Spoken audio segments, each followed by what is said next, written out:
China ऐसे ही आगे नहीं बढ़ गया, वो एग्जाम्पल सेट करता है भ्रष्टाचार के खिलाफ। क्योंकि चाइना की एक सिटी है हाईहू और वहां के पूर्व मेयर का नाम है जेंग विजेंग क्यूआई। अब उसके ऊपर वहां के किसी नागरिक ने भ्रष्टाचार का आरोप लगाया। वहां की जांच एजेंसी और सरकार ने उसके घर पे रेड लगाई। उसके घर से 3400 करोड़ रुपए का मुद्दा माल जब्त किया।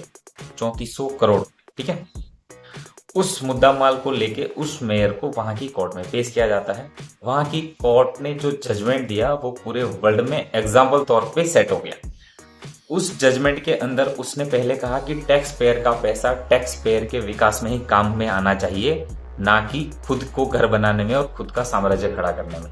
वहां की कोर्ट ने उस मेयर को फांसी की सजा दी और ये कहा कि टैक्स पेयर का पैसा टैक्स पेयर के काम में आना चाहिए था।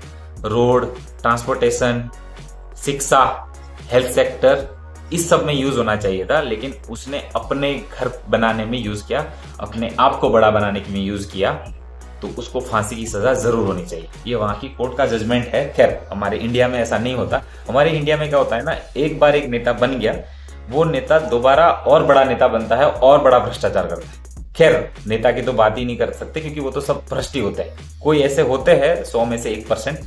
लेकिन हमारे एक इंदौर शहर के अंदर एक आरटी ऑफिसर थे, 7 साल की सर्विस में 500 करोड़ रुपए का भ्रष्टाचार किया।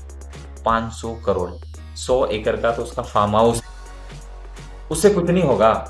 फांसी की सजा खैर छोड़ो, वो 2 साल में बाहर आ जाएगा क्योंकि वो 500 करोड़ में से 50 करोड़ रुपए उसके जैसे और भ्रष्ट अधिकारी होंगे, उसको खिला देंगे और वो 50 करोड़ में वो मजा करेगा, बाकी बच्चे इसमें मजा कर लेगा। वो अपने देश के अंदर हम विकास की बात करते हैं, उसके लिए हमको जागरूक होना पड़ेगा।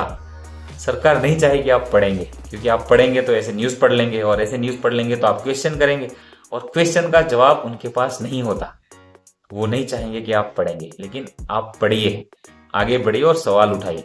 जब तक सवाल नहीं उठाएंगे ना, आपकी अगली पीढ़ियां तक अनपढ़ रहेगी और वो यदि पढ़ लिख लिया ना तो आप पे क्वेश्चन करेगी कि भाई आप पढ़े लिखे होने के बाद में भी चुप क्यों है और चुप क्यों रहे।